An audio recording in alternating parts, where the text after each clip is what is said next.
रोज की दो चाय और दही बनाएं। हेलो दोस्तों, तो कैसे हैं आप सब। तो आज हम करने वाले हैं एक कार्यकलाप जो कि लिया गया है आपकी पुस्तक रिमझिम कक्षा 3 के पाठ जब मुझको सांप ने काटा के बाद से। तो चलिए जल्दी से निकालिए अपनी पुस्तक रिमझिम कक्षा 3 और खोलिए पाठ जब मुझको सांप ने काटा का पृष्ठ संख्या 109। क्या कहोगे? तुम लड़के को क्या कहोगे? कारण देकर बताओ। तो हमें जो लड़का उस कहानी जब मुझको सांप ने काटा में था, उसके लिए एक विशेषण ढूंढना है जो उस लड़के की विशेषता अच्छे से बताता हो। तो अब हमें इन सारे शब्दों में से उस लड़के के लिए कुछ विशेषण ढूंढने हैं। तो पढ़ते हैं पहले ये शब्द। पहला है निडर। क्या है? निडर। निडर का मतलब होता है जो कि किसी से ना डरे। फिर है नादान। क्या है? नादान। नादान का अर्थ होता है नासमझ। फिर है होशियार। होशियार का अर्थ होता है बुद्धिमान या अक्लमंद। शरारती। शरारती का अर्थ होता है जो कि बहुत सी शरारतें करे। फिर आता है हमारा डरपोक, जिसे डर लगे। फिर है शर्मीला। शर्मीला, जिसे बेहद ही शर्माए। याद रखो वह खोल में सांप लेकर भागा था। हमें यह बात याद रखनी है। तो आपके हिसाब से वह क्या हो सकता है इन शब्दों में से? तो चलिए एक एक करके पढ़ते हैं। पहला है निडर। जी हाँ, अगर आप यह सोचिए कि उसने सांप उठा लिया था और वह निडर था, तो शायद आपके हिसाब से वह निडर हो सकता है, पर मुझे लगता है वह निडर नहीं था, क्योंकि जब बाद में वह किसी को भी यह बता ही नहीं पाया कि उसे सांप ने नहीं बल्कि बर ने काटा है, क्योंकि बहुत सारे लोगों के आगे वह डर गया था, तो वह निडर नहीं हुआ। फिर आता है नादान। जी हाँ, वह नासमझ या नादान तो बिल्कुल था, क्योंकि वह सांप को खोल में रख लिया था। अब वह सांप जहरीला भी हो सकता था और उसे काट भी सकता था।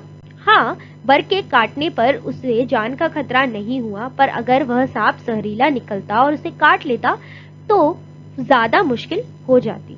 तो वह नादान तो जरूर था। तो चलिए इसके ऊपर लगा देते हैं हम एक घेरा।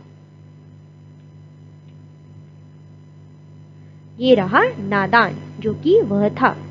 और उसकी नादानी इसमें भी दिखती है कि वह कभी सांप को पकड़ रहा था और कभी बर को पकड़ रहा था। दोनों ही जंतु काफी ज्यादा खतरनाक होते हैं। फिर है होशियार। जी नहीं, मुझे नहीं लगता कि वह लड़का, वह छोटा बालक अभी होशियार था। अगर वह होशियार होता तो शायद वह बर या सांप को पकड़ने की कोशिश नहीं करता। फिर है शरारती।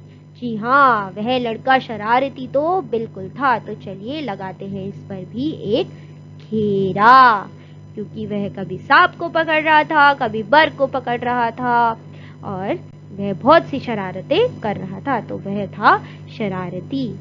फिर आता है डरपोक। जी हाँ, मेरे हिसाब से बच्चा थोड़ा डरपोक तो था, क्योंकि जब बहुत सारे लोग उस बच्चे के सामने आए तो वह यह बताने से डरने लगा कि उसे सांप ने नहीं बल्कि एक बर ने काटा है। तो चलिए लगा देते हैं डरपोक पर भी एक गोला। फिर आखिर में आता है शर्मीला। मेरे हिसाब से बच्चा शर्मीला तो नहीं था। तो जो विशेषण में हमने घेरे लगाए हैं वह है नादान, शरारती और डरपोक। तो मेरे हिसाब से तो यह तीन शब्द बच्चे को अच्छे से वर्णन करते हैं और यह तीन उसकी विशेषता बताते हैं। तो चलिए लिखते हैं कि यह तीनों शब्द बच्चे का किस तरीके से विशेषता बताते हैं। तो पहला, हम लड़के को नादान व शरारती इसलिए कहेंगे क्योंकि वह खतरे का अंदाजा न लगाते हुए कभी सांप व कभी बर को पकड़ रहा था, इसलिए हमने बच्चे को नादान व शरारती बोला है। फिर हमने क्या बोला है? डरपोक।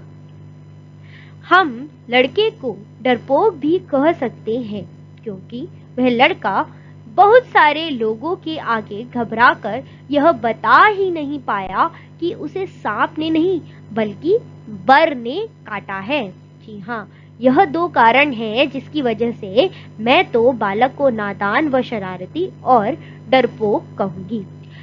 अब आप बताइए, आपको क्या लगता है कि वह लड़का क्या था? क्या वह निडर था, होशियार था, शरारती था, डरपोक था, शर्मीला था, नादान था या कुछ और था? तो आप अब कुछ विशेषण शब्द छाटिए उस लड़के के लिए। ठीक है, मिलते हैं अगली बार।